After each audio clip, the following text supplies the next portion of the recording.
it was, I saw these guys going in the water, so I was terrified of it. I mean, I can't even express.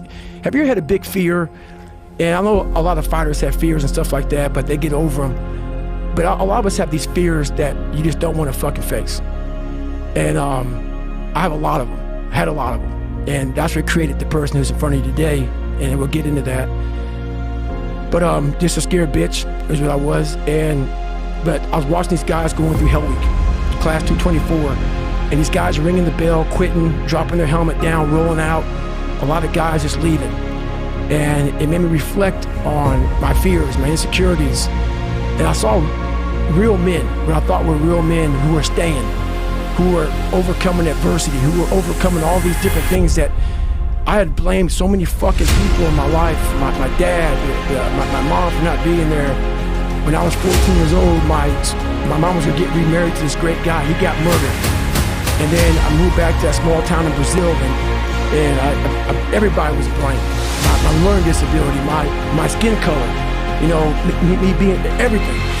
And so I sat there for a while, and I was like, man, I gotta, no one's gonna fucking come and help me. No one's gonna fucking come and help me. It's fucking me against me, period. And so I had to man up. And I said, the first thing I gotta start doing is facing every fucking fear I have. No matter what the fuck it is, man. And these things will keep me up, and no one, people who are hearing this shit, they will never really understand and grasp when you face these things and so many things, how they keep you up and haunt you at night.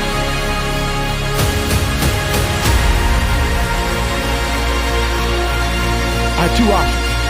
Either be that 300-pound guy who sprayed for cockroaches and made $1,000 a month, and at 24 years old, knowing, you know, 50 fucking years old, I can reflect on this and think about what guy I never became, or I can totally just sack it up and fail and fail and fail and try to succeed.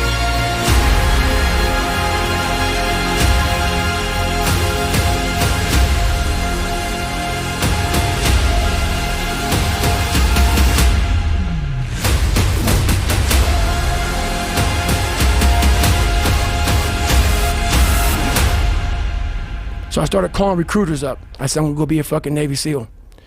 And every recruiter, so there's a weight and height, so the weight and height limit to get in the military. And I was 6'1" and 297.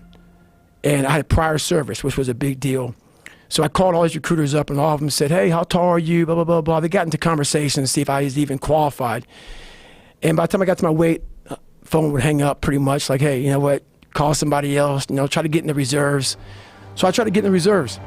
And I called this guy named Steven Salgio, recruiter, up. And he said, hey, come on in.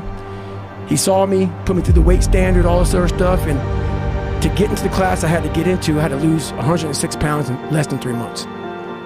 So I was like, fuck that, I can't do that. I grabbed my chocolate milkshake and went back to Ecolab. I'm going back to work, man. This is my life.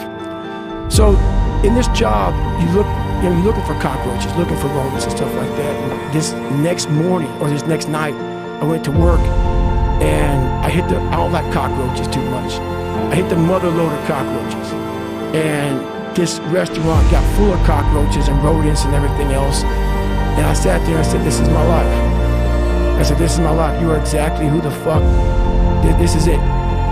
And I said, this ain't gonna be it for me. So in that restaurant, I quit my job, left my canister in that restaurant, my spray canister, got back in my Ecolab truck, and I went home.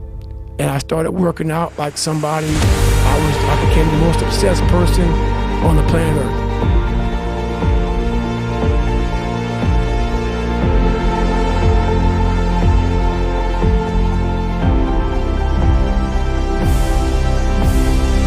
Now basically, I had to invent a guy that didn't exist. I had to invent a guy that can take any pain, any suffering, any kind of judgment, be called nigger, be called whatever the fuck in the world, and be able to stand in the fucking room and say, go fuck yourself. I had to build this callous mind, and I built it through suffering. I built it through downright fucking just crushing myself. If it was raining outside at 3 o'clock in the fucking morning, if it was snowing, the first thing was don't go out there and do shit. My instinct was, you gotta fucking go out there.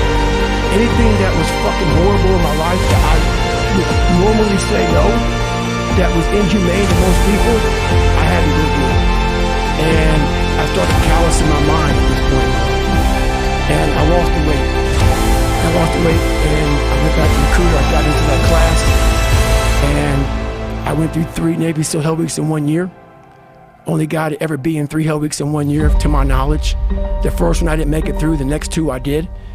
And that I just didn't. I didn't stop anymore from there.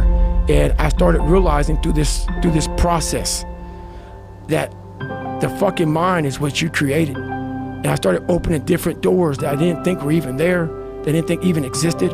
And the more doors I opened up, the more I started realizing that my potential is damn near endless.